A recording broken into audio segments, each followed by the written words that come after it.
Yat A, Renae Gray and Shekian Anishans Askri Bashichin, Deshin Dashiche, Bipetun Nationale.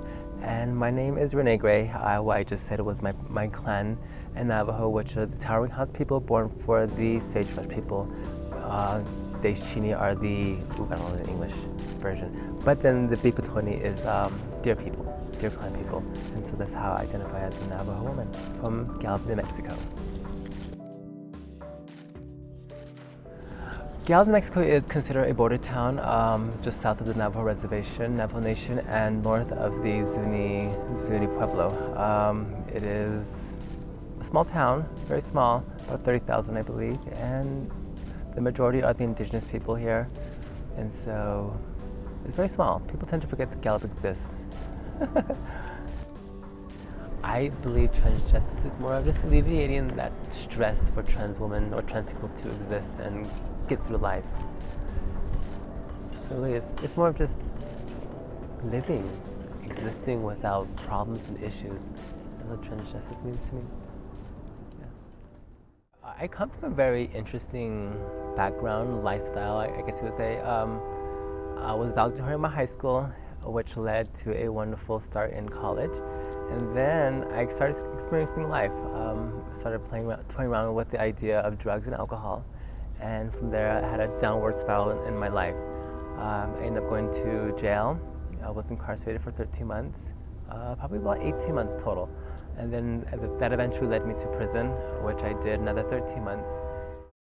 Actually, when I got out of prison, I spent a whole month at home, just stayed home in my room, and that was it. That's how I coped, and that's how I kind of transitioned back into real life. And I also just drowned myself in work. I worked at night, and I was required to do a lot of counseling, AAs, as well as treatments. And so having to do all that mandatory by the judge, and then have to maintain either full-time job or full-time schooling is a little challenging. The system's really set up to fail us, and as trans women, it definitely is set up to fail us because the employment rate is horrible. Accessing services like career services is a huge thing, and a lot of trans women are afraid to go into those services because their name don't match their preferred name as well as their gender markers, and having to feel that you're going to be discriminated against. And I've experienced that myself. I refused to kind of go into a lot of services because I knew I was going to be discriminated. When I was younger, I would hitchhike to Albuquerque to get hormone treatment. And so having to schedule that somehow in a week is something I'm not sure how I did.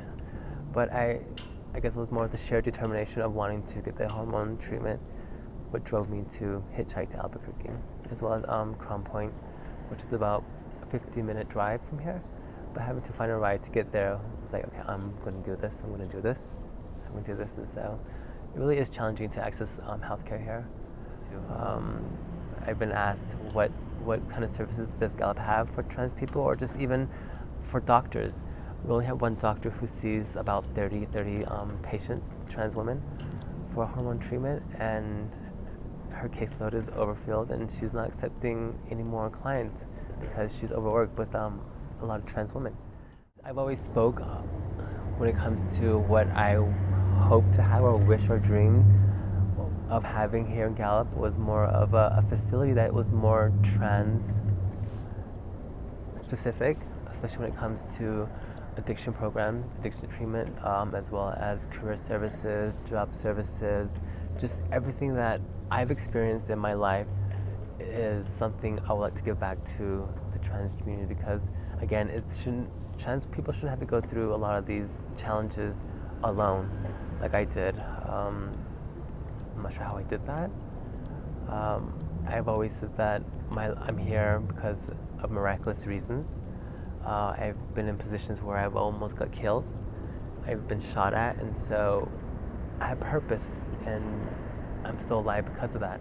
A lot of my experiences are what's forcing me and pushing me to do the things that I'm doing right now, and that's just bringing equality and trans justice for trans women, really, because that is my experience and that is my story, how as a trans woman I'm able to overcome all of those, but I shouldn't have done it alone, is really my story.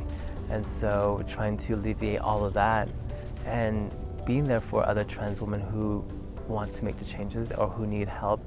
I'm there as a support. And so that's the reason why I do a lot of the work that I do. Yeah.